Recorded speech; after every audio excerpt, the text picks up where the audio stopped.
मैं भी चुप बैठ गया तो लब खोलेगा कौन। मैं भी चुप बैठ गया तो लब खोलेगा कौन। सच बोलना बहुत ज़रूरी है मगर मैं ही अगर चुप बैठ गया तो सच बोलेगा कौन। दो बातें हैं, ये खैरे साहब कहते हैं। तो खैरे साहब को बोलना कि किस्मत का दूसरा नाम इम्तियाज़ जलील है, तो किस्मत लाना भी एक बहुत बड़ी बात है। उन्होंने कहा है कि जब से एमआईएम पार्टी चुनकर आई है, कौन कहा? खास हमारे जो माजी खासदार थे औरंगाबाद के, कौन? चंद्रकांत खैरे साहब। अच्छा, खैरे साहब अपने जी, तो हाँ। उन्होंने ये कहा कि हाँ, जब से एमआईएम पार्टी औरंगाबाद में मैंने उनको सुनना छोड़ दिया असल में आजकल। तो साहब या ठीक तो है, अब आप कहिए कि उन्होंने क्या कहा, क्योंकि अब वो सुनने के लायक रहे नहीं। नहीं सर, ऐसा ना नहीं है। 20 सालों में उन्होंने कुछ सुनाने के लायक कोई काम किया लोकसभा में लेकिन सर बैठकर। साहब आज सत्ता तो उनकी है, नहीं, सुनना सत्ता तो उनकी पड़ेगा। है, लेकिन सर लोकसभा में बैठने के बाद 20 साल में उन्होंने ऐसी कोई बात नहीं की जिससे उनको याद रखा जाए। तो आप कौन सी बात पे उनको याद रखा जाएगा? उन्होंने कहा है कि जब तो आप से बताइए एमआईएम उन्होंने क्या औरंगाबाद कहा। में आई है, एक माहौल खराब होते जा रहा है शहर का। ओके। वो अक्सर कहते हैं कि एमआईएम के गुंडे कहते हैं, कभी कुछ कहते हैं, लेकिन आज उन्होंने कहा है कि एमआईएम जब से औरंगाबाद में आई है माहौल खराब सा होता जा रहा है। और जैसे उन्होंने कहा है कि वो हिंदुत्ववाद ठीक है, लेकिन वो किसी के खिलाफ नहीं है, किसी मजहब के खिलाफ नहीं है, किसी के और खिलाफ नहीं है। लेकिन उनका ये सीधा आरोप ये है कि एमआईएम आने से, जब से एमआईएम औरंगाबाद में आई है, कहीं ना कहीं एक माहौल ख़राब होता जा रहा है। तो क्या आपको लगता है कि पहले के माहौल में अब के माहौल में कहीं ना कहीं एक खराबी आपको नज़र आती है सर? ये मैं कहा कि ये उनकी अपनी नाकामी का नतीजा है। वो देख रहे हैं कि उनका अपना वोट बैंक, जो लोग उनको बड़े विश्वास के साथ उनको वोट किया करते थे, अब वो काम जो है तो एमपी इम्तियाज़ जलील साहब के ऑफिस से हो रहे हैं। और हमें पूरा यकीन है कि हमने तकरीबन 30% हिंदू वोट बैंक, जिसको मुझे हिंदू नहीं कहना चाहिए, लेकिन हिंदुत्व के नाम पे जो खैरे साहब वोट लिया करते थे, हमने तकरीबन 30% वोटर्स को कन्वर्ट कर लिया है। उसकी वजह यह है कि हमारे पास काम करते वक्त एमपी इम्तियाज़ जलील साहब के पास या किसी भी मजलिस के कॉरपोरेटर के पास या पदाधिकारी के पास काम करते वक्त सामने वाले के धर्म की कोई अहमियत नहीं है।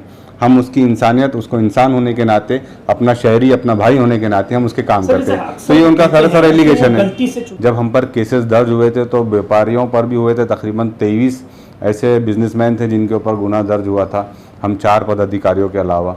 तो वो बड़े घबराए हुए थे।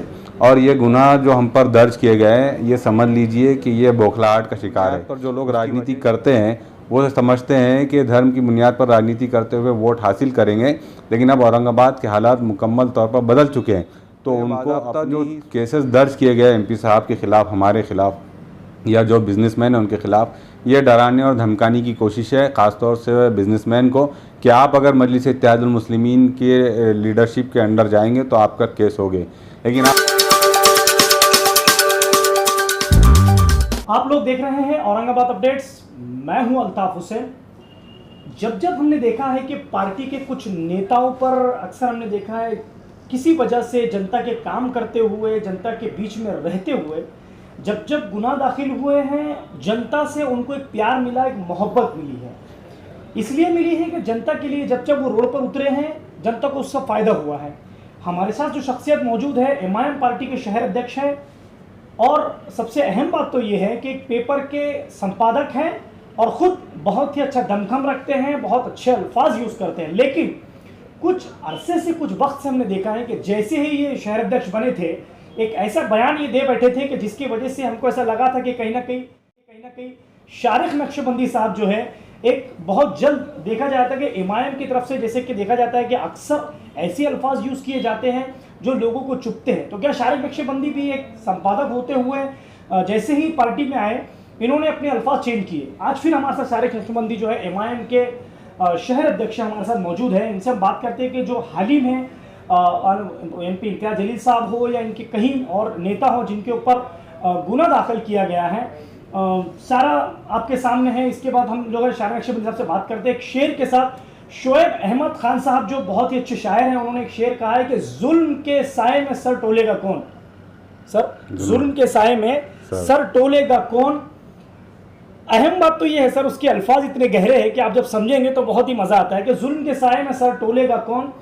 मैं भी चुप बैठ गया तो लब खोलेगा कौन। मैं भी चुप बैठ गया तो लब खोलेगा कौन। सच बोलना बहुत ज़रूरी है मगर मैं ही अगर चुप बैठ गया तो सच बोलेगा कौन। शारिक नक्शबंदी साहब मौजूद है। सर, वेलकम है आपका औरंगाबाद अपडेट्स के अंदर। शुक्रिया सर। क्या बात है कि एमआईएम चर्चा में आने के लिए कुछ ऐसी हरकत कर बैठती है जिसकी वजह से जनता के चर्चा में रहे, या फिर वाकई में अब जनता के काम करते हैं?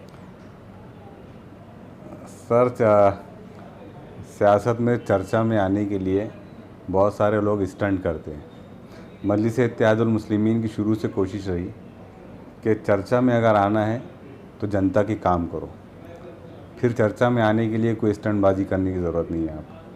आप ये जानते हैं कि एमपी इम्तियाज़ जलील साहब की कोविड सेकंड फेज़ में जो कोशिशें रही है, तो ना हमने कोई स्टंट किया, ना हमने कोई ड्रामेबाजी की, ना हमने लोगों को पागल करार दिया, ना हमने अधिकारियों के ऊपर कोई गैर ज़रूरी बात की, बल्कि जो भी बात की है हमारे सदर ने बहुत मुद्दे की बुनियाद पे बात की, जनता की बात की, अवाम को मदद पहुंचाने की बात कही गई। तो एडमिनिस्ट्रेशन से कहा गया कि आप पहुंचाओ, एनजीओ के भरोसे पे ना रहो। लॉकडाउन की बात की गई तो लॉकडाउन की सख्त मुखालिफत की गई। वेंटिलेटर प्रोवाइड किए गए तो ये साबित कर दिया गया कि वो वेंटिलेटर जो है तो नाकारा थे, ख़राब थे। व्यापारियों की दुकानें बंद की गई तो उसका विरोध किया गया कि जब व्यापारी कमाएगा ही नहीं तो 200 रुपये स्क्वायर फीट का आपका जुर्माना भरेगा कहाँ से। तो ये तमाम काम जनता के थे। जनता के काम करने से खुद ब खुद चर्चा मिलती है, हमें कोई स्टंटबाजी करने की ज़रूरत नहीं है। अल्लाह का शुक्र है। उसके अलावा एक चीज़ सबसे अहम तो ये देखने को मिली है कि जब से शारिक नक्शबंदी शहर अध्यक्ष बने हैं, ये तो ऐसा हो गया सर कि शहर अध्यक्ष बनना ही गुनाह हो गया। आप जब से बने हैं, जब से हमने देखा है कि अक्सर गुनाहों के कटघरे में आप ही खड़े हो रहे हैं सर, तो क्या ये आपकी गलती तो नहीं हो गई शहर अध्यक्ष बनने से? नहीं, ये मेरे लिए एजाज़ की बात है कि मजलिस इत्तेहादुल मुस्लिमीन का एक छोटा सा सिपाही हूँ। अध्यक्ष तो साहब ने बनाया है, लेकिन जहाँ भी मजलिस इत्तेहादुल मुस्लिमीन की शुरू से ये कोशिश रही कि हक़ के लिए आवाज़ उठाते रहे। अब जाहिर सी बात है कि जब हक़ के लिए आवाज़ उठाएंगे तो उसका कुछ ना कुछ खमियाजा भुगतना पड़ेगा, लेकिन हम इसको अपने लिए ऑनर समझते हैं कि हम जनता के मुद्दे उठाने की वजह से हम पर गुनाह दर्ज किए जा रहे हैं जी। हम पे केसेस जनता के लिए आवाज़ उठाने पर किए जा रहे हैं। तो ठीक है, हमें इंसाफ पर पूरा भरोसा है, दस्तूर हिंद पर पूरा भरोसा है। हमें यकीन है कि जब ये केसेस कोर्ट में जाएंगे तो अदालत इसको मुस्तरद कर देंगी, इसको ख़त्म कर देंगी। इसलिए कि हमने कोई ज़ाती किसी मफाद के लिए, किसी फ़ायदे के लिए ये आवाज़ नहीं उठाई, बल्कि हमने जितनी भी बातें उठाई है वो जनता के हक़ में उठाई है और उसका सज़ा के तौर पे इन्होंने गुनाह दर्ज किए हैं। लेकिन हमें पूरा यकीन है, अदालतों पर भरोसा है कि जब ये अदालतों में जाएंगे तो केस ख़त्म हो जाएगी। सर एक सवाल मेरा ये है कि शायद ये सवाल आपको थोड़ा चुभे, मैं ये सवाल पूछना चाहता हूँ आपसे कि अभी जैसे कि हमने देखा कि अक्सर पार्टियों के बड़े नेताओं पर जब गुनाह दाखिल होते हैं तो कहीं ना कहीं बाकी नेताओं के अंदर एक हलचल सी मच जाती है। अभी हमने देखा है कि शहर अध्यक्ष हो या एमपी साहब के गुनाह दाखिल हुआ, लेकिन एमआईएम पार्टी की तरफ से जैसे व्हाट्सएप ग्रुपों में तो हमने देखा कि सब जगह से निषेध हो रहे थे। जालना से जो ज़िला अध्यक्ष है वहाँ के, वो भी वहाँ से जो है निषेध कर रहे थे। लेकिन क्या हुआ कि औरंगाबाद के अंदर क्या हम ये समझे कि एमआईएम कहीं ना कहीं कमज़ोर हो रही है कि एक एमपी पे गुनाह दाखिल होता है, कहीं से कोई लीडर की तरफ से कोई ऐसी एक आवाज़ नहीं उठती है एक नगर सेवक की तरफ से कि भाई हमारे शहर अध्यक्ष के ऊपर गुनाह दाखिल हो गया या फिर हमारे एमपी साहब के ऊपर गुनाह दाखिल हो गया, कि ये बहुत गलत हुआ, जबकि जनता के हित में आप लोग वहाँ गए थे, ये आप कह रहे हैं। अल्हम्दुलिल्लाह एमआईएम पूरी तरीके से मजबूत है और सिर्फ मोबाइल पे आकर रिकॉर्ड करके बयान दे देना ये कोई एहतजाज नहीं है। मजलिस इत्तेहादुल मुस्लिमीन के महाराष्ट्र सदर एमपी इम्तियाज़ जलील साहब ने और हम तमाम नगर सेवकों ने बैठकर बाज़ाब्ता एक स्ट्रेटजी बनाई और उस स्ट्रेटजी के तहत जो है तो अल्लाह का शुक्र है कि हम उसमें कामयाब भी रहे। जब हम पर केसेस दर्ज हुए थे तो व्यापारियों पर भी हुए थे, तकरीबन 23 ऐसे बिजनेसमैन थे जिनके ऊपर गुनाह दर्ज हुआ था, हम 4 पदाधिकारियों के अलावा। तो वो बड़े घबराए हुए थे और ये गुनाह जो हम पर दर्ज किए गए हैं ये समझ लीजिए कि ये बौखलाहट का शिकार है। उसकी वजह यह है कि पूरे कोविड लहर में एमपी इम्तियाज़ जलील साहब ने जनता के हर छोटे से छोटे मुद्दे को उठाया और उसमें उनको कामयाबी मिली। तो जब जो धर्म की बुनियाद पर जो लोग राजनीति करते हैं वो समझते हैं कि धर्म की बुनियाद पर राजनीति करते हुए वोट हासिल करेंगे, लेकिन अब औरंगाबाद के हालात मुकम्मल तौर पर बदल चुके हैं। तो उनको अपनी ही जो है तो खिले में दरारें नज़र आ रही थी। तो ये बाज़ाब्ता जो केसेस दर्ज किए गए एमपी साहब के ख़िलाफ़, हमारे ख़िलाफ़ या जो बिज़नेसमैन हैं उनके ख़िलाफ़, ये डराने और धमकाने की कोशिश है, ख़ास तौर से बिज़नेसमैन को, कि आप अगर मजलिस इत्तेहादुल मुस्लिमीन के लीडरशिप के अंडर जाएंगे तो आपका केस होगे। लेकिन आप यकीन जानिए वो तमाम के तमाम बिज़नेसमैन और हम खुद और हमारी आला कमान पूरी तरीके से डटी हुई है।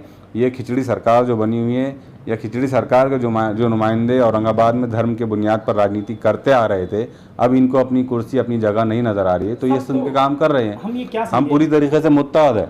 हम ये क्या समझे कि सिर्फ शारिक नक्शबंदी और इम्तियाज़ जलील साहब जो काम कर रहे हैं, दोनों के काम को देखकर मजलिस इत्तेहाद मुस्लिमीन चल पाएगी औरंगाबाद? नहीं, सवाल ही पैदा नहीं होता। हम दोनों काम नहीं कर रहे, हमारा छोटे से छोटा पदाधिकारी काम कर रहा है। आज हमारे नगर सेवक के पद पर नहीं है, लेकिन फिर भी अपने वार्ड के काम करते रहते हैं। आज हमारे पदाधिकारी वो नगर सेवकों को जाकर अपने अपने वार्ड में सपोर्ट करते हैं, पूछते हैं कहाँ पर क्या काम है। आप देख रहे हैं कि पिछले तकरीबन 15 से 20 दिन में हमने शहर के 8 या 10 वार्ड में ड्रेनेज का मसला वो हल करवाया। अब आने वाले दिनों में जो बदबूदार पानी लोगों को जगह जगह कुछ इलाकों में मिल रहा है, उसके ऊपर मजलिस इत्तेहादुल मुस्लिमीन एक तीव्र आंदोलन छेड़ने वाली है।